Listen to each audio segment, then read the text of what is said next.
Likey.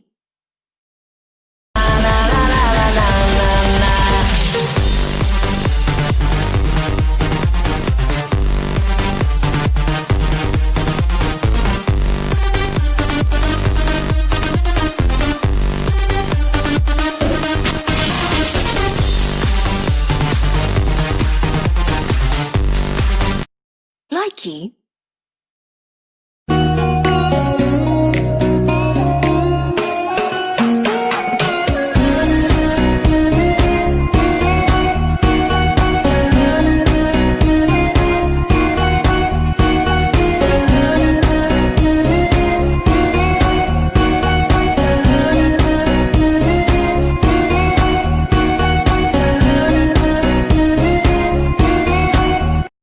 Likey.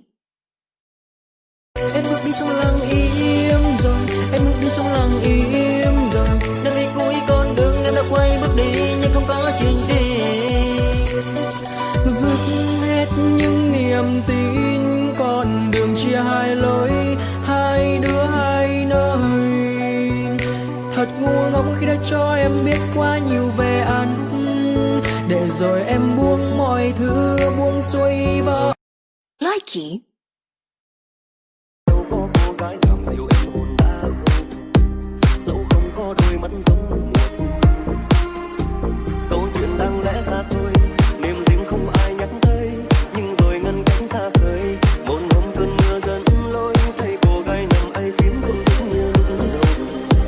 Vẫn nơi đó đôi mắt biết, nhưng giờ ta biết buồn đau. Ngày cô ấy đi theo chân mẹ lo, giảng giải ba vỡ từ xa trong tim buồn vẫn như mất một thứ gì.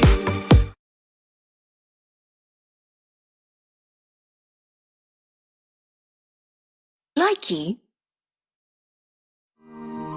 Niềm đau song đôi bình yên qua tháng ngày, thành tâm dành trọn cho ai tình yêu nhưng thiếu.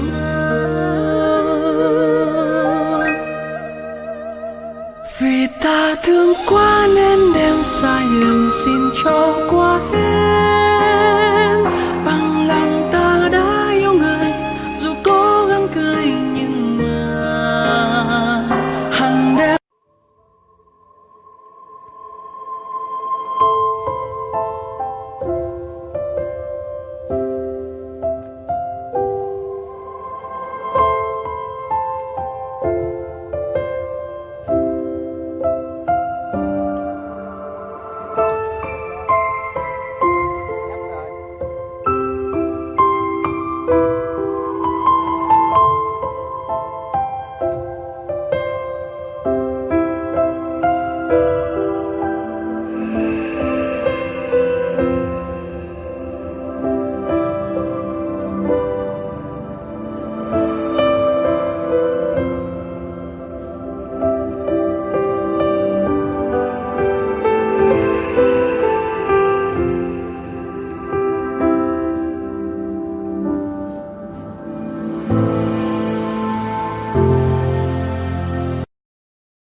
Bạo lực không thể giải quyết bằng bạo lực.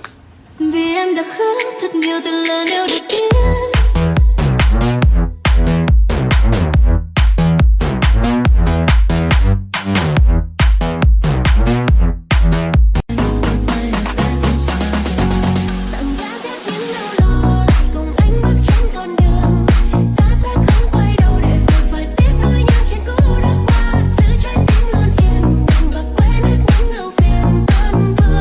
Cuộc đời này được bao lần nỗi yêu, anh biết nói đời qua.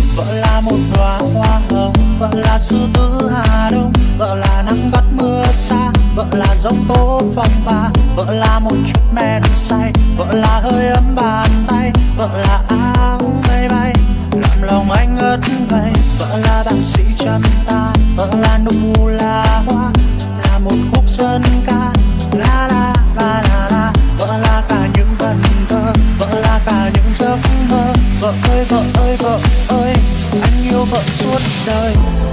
Thật là hạnh phúc khi có em trong đời, thật là niềm vui khi thấy em luôn mỉm cười.